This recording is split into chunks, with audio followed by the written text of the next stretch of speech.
Bismillahirrahmanirrahim. Assalamualaikum warahmatullahi wabarakatuh. Alhamdulillahirabbil alamin. Shalatu wassalamu ala asyrofil anbiya'i wal mursalin wa ala alihi wa sahbihi wa man tabi'ahum bi ihsanin ila yaumil asyhadu an la ilaha illallah wa asyhadu anna Muhammadan abduhu wa rasuluh. Allahumma sholli ala Muhammad wa ala ali sayyidina Muhammad.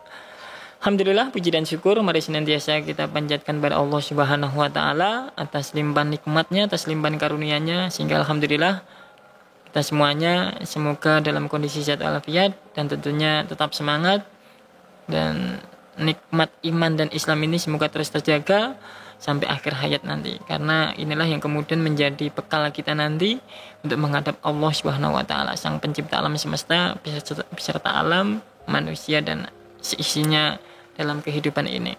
Shalawat serta salam tak lupa pula kita limpah curahkan kepada junjungan kita Nabi Agung Muhammad Sallallahu Alaihi Wasallam, manusia mulia, suri teladan kita semuanya.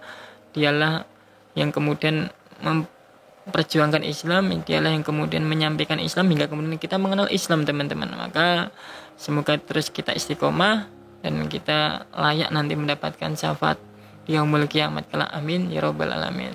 Baik, bertemu lagi dengan saya Sulaiman di channel YouTube-nya Yuk Ngaji Klaten. Pastikan like, komen, subscribe, dan tentunya share jika kajian-kajian kita, obrolan kita bermanfaat bagi semuanya. Kita masih membahas buku Smart with Islam. Pembahasannya masih di pembahasan Super Foundation, part kedua, teman-teman. Kemarin kita sudah cerita tentang kisah dua sahabat, yakni yang pertama Bilal bin Rabah, yang kedua Mus'ab bin Umair. Masih ingat, teman-teman? Satu, Bilal bin Rabah, yakni kita coba sudah ceritakan gambaran perjuangan beliau, di mana beliau menggambarkan ketika memeluk Islam dari sisi strata perekonomian kelas bawah, kurang lebih seperti itu, teman-teman. Yang kedua, Mus'ab bin Umair, kisah beliau bagaimana kemudian memeluk Islam, yang beliau notabene strata perekonomiannya dari kelas atas. Artinya apa? Dari situ kita punya gambaran, teman-teman, gambaran bagaimana keimanan para sahabat terdahulu. Yang kedua, gambaran kondisi dakwah Rasulullah waktu itu, teman-teman. Masih ingat kan ceritanya? Kalau nggak ingat, diputar lagi. Baik, teman-teman yang insya Allah hormati Allah Subhanahu wa taala. Yang pertama tadi gambaran bagaimana keimanan para sahabat terdahulu. Kita lihat Bilal bin Rabah yang akhirnya tetap kekeh, ahad, walaupun disiksa habis-habisan. Yang notabene beliau juga kondisi perekonomiannya udah namanya orang, mohon maaf, kelas bawah. Beliau seorang budak. Ketika diiming-imingin materi, diingin-ingin harta, harusnya kan lebih mau, tapi karena keimanan beliau, kekokohan keimanan beliau, kita bisa melihatnya dengan nyata. Begitu juga Mus'ab bin Umair, walaupun beliau kaya, walaupun beliau anak orang kaya, beliau masih muda, yang biasa kalau anak muda itu foya-foya, enak-enak, tapi kemudian dihadapkan pada persoalan-persoalan, menghadapi masalah dengan orang tuanya lagi, itu kekokohan beliau dengan Islam tetap terjaga sampai akhir hayatnya. Bahkan kondisinya sangat, tanda kutip, kalau pandangan manusia sangat mengenaskan, tapi pandangan Allah sangat mulia. Dari sini gambaran bagaimana kokohnya keimanan para sahabat terdahulu digambarkan dari sisi orang-orang yang perekonomian kelas bawah, dan digambarkan kepada kita orang-orang yang dari sisi perekonomiannya kelas atas, teman-teman. Artinya apa? Kita bisa mengambil pelajaran. Nggak ada yang kemudian kalau kita orang miskin, kalau kita orang kaya, nggak ada. Semuanya ketika Allah berikan hidayah, maka siapapun tidak akan bisa menghalanginya. Lalu ada yang bertanya, kan saya belum dapat hidayah. Nanti dulu, nanti akan kapan-kapan kita ada pembahasan juga hidayah. Nah, kita akan melanjutkan pembahasan yang kemarin, kekokohan keimanan para sahabat yang digambarkan dari dua sahabat tadi, yakni Bilal bin Rabah dan Mus'ab bin Umair. Apa sih rahasianya? Rahasianya adalah Islam itu sendiri, teman-teman. Maksudnya bagaimana? Maksudnya adalah ketika Bilal bin Rabah sudah memilih Islam, ketika Bilal bin Rabah sudah dibina oleh Rasulullah, ketika Mus'ab bin Umar sudah diinstal, dibina dengan Islam oleh Rasulullah, maka apapun halangannya, apapun masalahnya, apapun ujiannya, bahkan ujiannya bisa kita lihat sangat-sangat luar biasa ketika itu menimpa diri kita, menimpa saya pribadi. Saya belum bisa menggambarkan, bisa enggak ya, tapi dari sini kita punya gambaran, teman-teman. Sehingga ketika kita menghadapi pada masalah-masalah yang Islam, waduh ini paling berat banget ya, ternyata dulu, teman-teman, para sahabat jadi digambarkan Bilal bin Rabah dan Mus'ab bin Umair lebih lagi, teman-teman.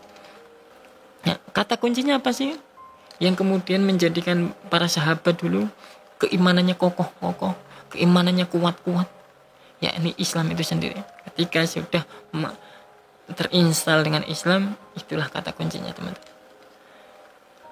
Yang kedua tadi, kita juga bisa mendapatkan gambaran atau situasi dakwah waktu itu yang dialami Rasulullah.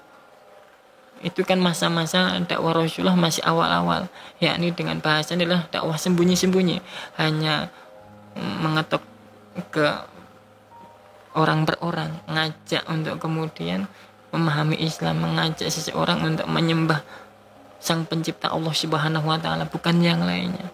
Di mana orang-orang terdahulu seperti halnya itu orang-orang kafir Quraisy, dia punya argumen apa sih ketika dihadapkan pada kenapa kok kemudian Rasulullah terus dihalang-halangi? Terlebih ya bodyguard besarnya ya ini siapa? Abu Jahal, Abu Lahab, kan gitu kan ya. Dia sebenarnya apa yang kemudian dipahami mereka, padahal ketika Rasulullah menyampaikan juga dengan santun.